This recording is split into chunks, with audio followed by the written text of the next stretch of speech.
Video کو like کر کے آگے شیئر ضرور کر دینا۔ وقت اور ان کا مال اللہ اپنی راہ میں خرچ کرنے کی توفیق عطا فرماتا ہے، ورنہ عام طور پہ کسی کا مال تو پھر زنا کے اڈوں پہ جاتا ہے، کسی کا مال شراب خانوں میں جاتا ہے، کسی کا مال رشوت میں جاتا ہے، کسی کا مال ڈاکٹروں کو بھیجا جاتا ہے۔ مال تو خرچ ہونا ہے، اللہ نے مال دیا تو خرچ ہونا ہے، جیسی نیت ہوگی ویسا خرچ ہوگا۔ تو یہ ان لوگوں کے لیے بھی ہے کہ اللہ تبارک و تعالی جن کو دے وہ دل کھول کے خرچ کیا کرے، اللہ کی راہ میں دیا کریں، اس لیے کہ اللہ کی راہ میں دینے والا کبھی بے چین نہیں رہتا، دینے والا ہمیشہ سخی رہتا ہے، دینے والا ہمیشہ مطمئن رہتا ہے، دینے والا ہمیشہ خوشحال رہتا ہے، مست رہتا ہے۔ اس لیے کہ اللہ کو دینا بہت پسند ہے، اور دینے سے ساری بلائیں ٹلتی ہے۔ کسی بلا میں اتنی طاقت نہیں ہے کہ وہ صدقے کو توڑ کر کے آپ تک پہنچ سکے۔ صدقہ دیوار بن جاتا ہے، اللہ کی راہ میں خرچ کیا ہوا مال دیوار بن جاتا ہے ہمارے اور مصیبتوں کے درمیان۔ اگر کوئی بندہ چاہتا ہے کہ وہ مصیبت سے محفوظ رہے تو وہ دل کھول کے اللہ کی راہ میں خرچ کرتا ہے، غریبوں پر، یتیموں پر، مسکینوں پر، ناداروں پر، حاجت مندوں کی حاجت روائی کرتا رہے، اور کوشش کریں اگر کوئی اپنے پاس آئے تو ہم اس کی حاجت روائی کریں، کیونکہ اللہ کے رسول صلی اللہ علیہ وسلم فرماتے ہیں جس نے میرے کسی امتی کی حاجت، ایک حاجت کو پورا کیا، اللہ اس کی 100 حاجتوں کو پورا فرمائے، اور 30 حاجتیں اس کی دنیا میں پوری ہوگی اور 70 حاجتیں آخرت میں پوری ہوگی۔ اس لیے حاجت روائی، اگر نئی اپنے اندر طاقت نہیں ہے حاجت روائی کرنے کی تو کم سے کم وہاں تک رہنمائی کر دے جہاں پہنچ کر کے اس کی حاجت پوری ہو سکتی ہے، جہاں اس کی حاجت روائی ہو سکتی وہاں تک کہ اس کی رسائی کر دیں۔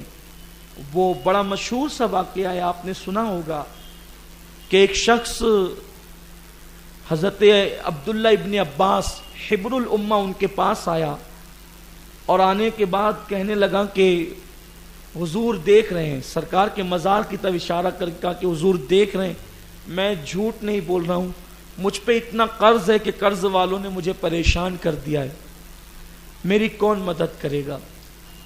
تو آپ اٹھے، اعتکاف میں تھے آپ، رمضان شریف کے اعتکاف میں، آپ اٹھے اور جہاں آپ کی جوتیاں رکھی ہوئی تھی وہاں پر آپ چلنے لگے۔ تو اس نے کہا حضرت کہاں جا رہے؟ کہا چلو میں تمہاری مدد کر دوں کہیں باہر نکل کے۔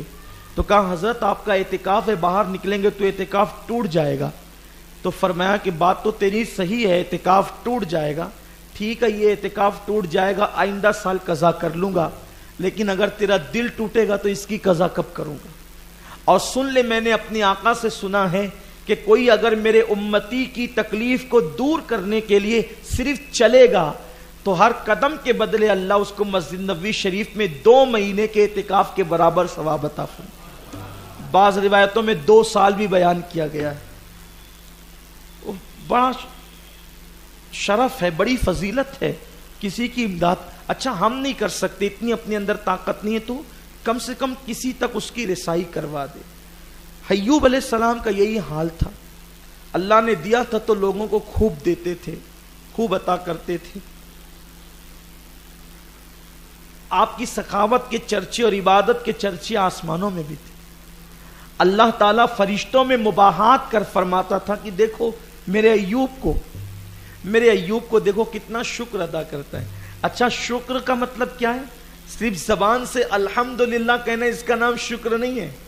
آتا جائے کھاتے جاؤ اور الحمدللہ کہتے جاؤ ڈکار لے کر کے، اس کا نام شکر تھوڑی ہے۔ صرف زبان سے الحمدللہ کہو، دل سے بھی شکر ادا کرو، اور عمل سے اس مال کو اللہ کی راہ میں خرچ کر کے شکر، تینوں چیزیں ہونی چاہیے، شکر باللسان، شکر بالقلب، شکر بالعمل۔ جب تینوں ملتا ہے تب جا کر کے انسان شاکر کہلاتا ہے، شکر والا کہلاتا ہے۔ تو آپ کے شکر کے چرچے آسمانوں میں تھے۔ شیطان نے ایک دن اللہ سے عرض کیا، شیطان کو یہ بات دیکھی نہ گئی، اور شیطان نے ایک بات اللہ سے عرض کی، اللہ تو ایوب پہ اتنا ناز کرتا ہے، تیرے ایوب پر تجھے بڑا ناز ہے کہ کتنا شکر گزار بندہ ہے، اگر تو اس سے اس کی مال و دولت کو چھین لے تو ایوب کبھی تیرا شکر نہ کرے، وہ تیری شکایت کرتے پھرے گا۔ دیکھنا، اللہ نے فرمایا کہ میں اپنے بندوں کو جانتا ہوں، کون شکر کرے گا کون نہیں کرے گا میں سب جاننے والا ہوں، تجھے کہنے کی ضرورت نہیں ہے۔ لیکن وہ شیطان جو ٹھہرا، اس نے کہا مولا یہ ایوب تیرا شکر نہیں کرے گا، وہ شکایت کرے گا، تو دیکھ۔ ارشاد ہوا ہم جانتے ہیں، لیکن اگر تو دیکھنا چاہے تو تو بھی دیکھ لے، تجھے بھی بتا دیتے ہیں اور دنیا کو بھی بتا دیتے ہیں کہ ایوب کیا ہے اور ایوب کیسا بندہ ہے۔ اس کا مطلب یہ ہے کہ انسان کی خوشحالی شیطان سے دیکھی نہیں جاتی۔ اللہ سے کہنے لگا، اللہ نے کہا جا، ہم نے تجھے اختیار دیا کہ تو ایوب کو جس طرح کا نقصان پہنچانا چاہتا ہے پہنچا دے۔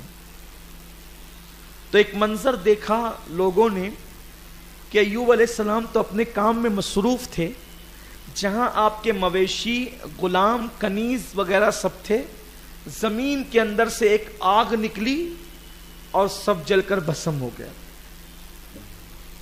کوئی دوڑا آیا اور اس نے حضرت ایوب علیہ السلام کو اطلاع دی کہ ایوب محل بھی گرا، سارے غلام، کنیز، مویشی سب ختم،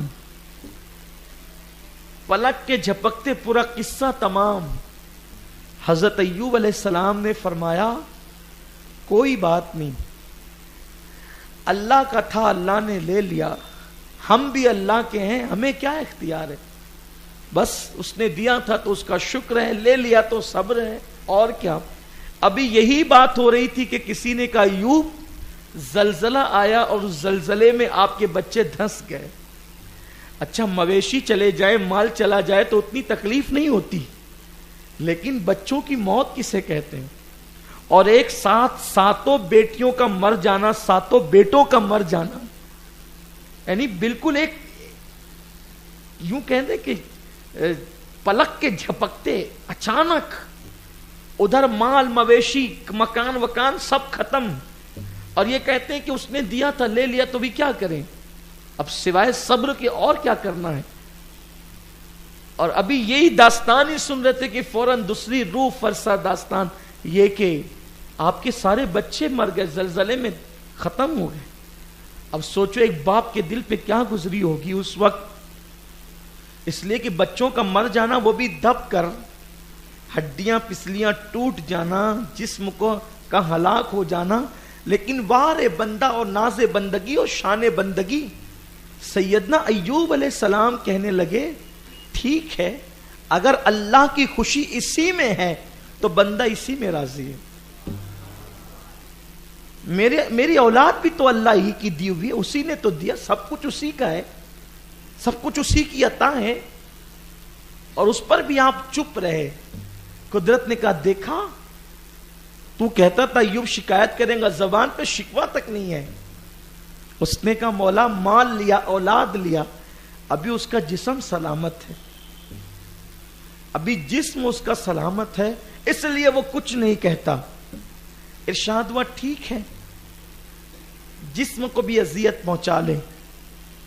تو اس نے ایک پھونک ماری تو اندر سے اتنی گرمی حضرت ایوب علیہ السلام کو محسوس ہوئی کہ پورے جسم میں گرمی کا ایک دورہ پڑ گیا، اور اس گرمی کی شدت کی وجہ سے جسم میں چھالے پڑ گئے،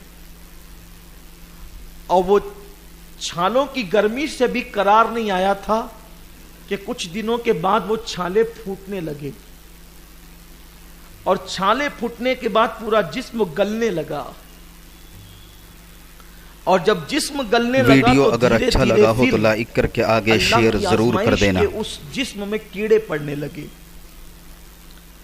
اہل سنت و جماعت کا ہمارا یہ عقیدہ ہے کہ اللہ اپنے کسی نبی کو ایسی بیماری نہیں دیتا جس سے لوگ نفرت کریں، لیکن چونکہ یہ کوئی بیماری طبعی بیماری نہ تھی، یہ آزمائش تھی، اسی لیے تفسیر کبیر میں امام رازی نے، امام بیضاوی نے تفسیر بیضاوی شریف میں، اسی طریقے سے امام بغوی نے اسی طریقے سے تفسیر مظہری میں، اسی طریقے سے علامہ شرف الدین یحییٰ منیری نے مکتوبات صدی 2 صدی میں اس کا تذکرہ کیا ہے کہ حضرت ایوب علیہ السلام کے جسم میں کیڑے پڑ گئے. کیڑوں کا ذکر اتنے بزرگوں نے کیا ہے، ابن عساکر نے بھی لکھا ہے. تو میں صرف اس بات کو نقل کر رہا ہوں تاکہ آپ بس سمجھ لیں کہ آپ کی تکلیف کیا تھی. ورنہ ہمارا عقیدہ تو وہی ہے کہ انبیاء کرام کو طبعی بیماری کوئی ایسی نہیں دی جاتی ہے کہ جس سے لوگ نفرت کریں. جسم میں کیڑے پڑ گئے اور وہ کیڑے آپ کا جسم کھاتے رہتے. آپ تھوڑی دیر کے لیے توجہ کریں اور غور کریں. اگر ہم سو رہے ہوں اور سوتے میں پنکھا بند ہو جائے، ہمارے جسم پہ صرف مکھی چلنے لگتی ہے کہ سوتے میں اچھے جسم پہ کیسی تکلیف ہوتی. ہماری نیند کھل جاتی مکھی کے چلنے سے صرف اچھے جسم پہ. اچھا پھر کسی زخم پہ مکھی بیٹھے تو کیا حالت ہوتی ہے؟ چیخ نکل جاتی انسان کی. صرف مکھی بیٹھنے پر یہ تکلیف ہوتی ہے جس ایوب کے جسم کو کیڑے کھا رہے ہوں. ایوب علیہ السلام کے جسم کو کیڑے کھا رہے ہوں. ایوب علیہ السلام کی آنکھیں محفوظ تھی، زبان محفوظ تھی، دل محفوظ تھا. 3 چیزیں، باقی سب پر بیماری کا اثر تھا. حضرت ایوب علیہ السلام کے جسم میں جب کیڑے پڑ گئے تو جتنے دوست تھے، یار تھے، احباب تھے، سب چھوڑ کے بھاگ گئے. یہ دنیا کتنی مطلبی ہے. کہتے ہیں جہاں گڑ ہوتی ہے وہاں مکھیاں ہوتی، گڑ ہوتا ہے وہاں مکھیاں ہوتی.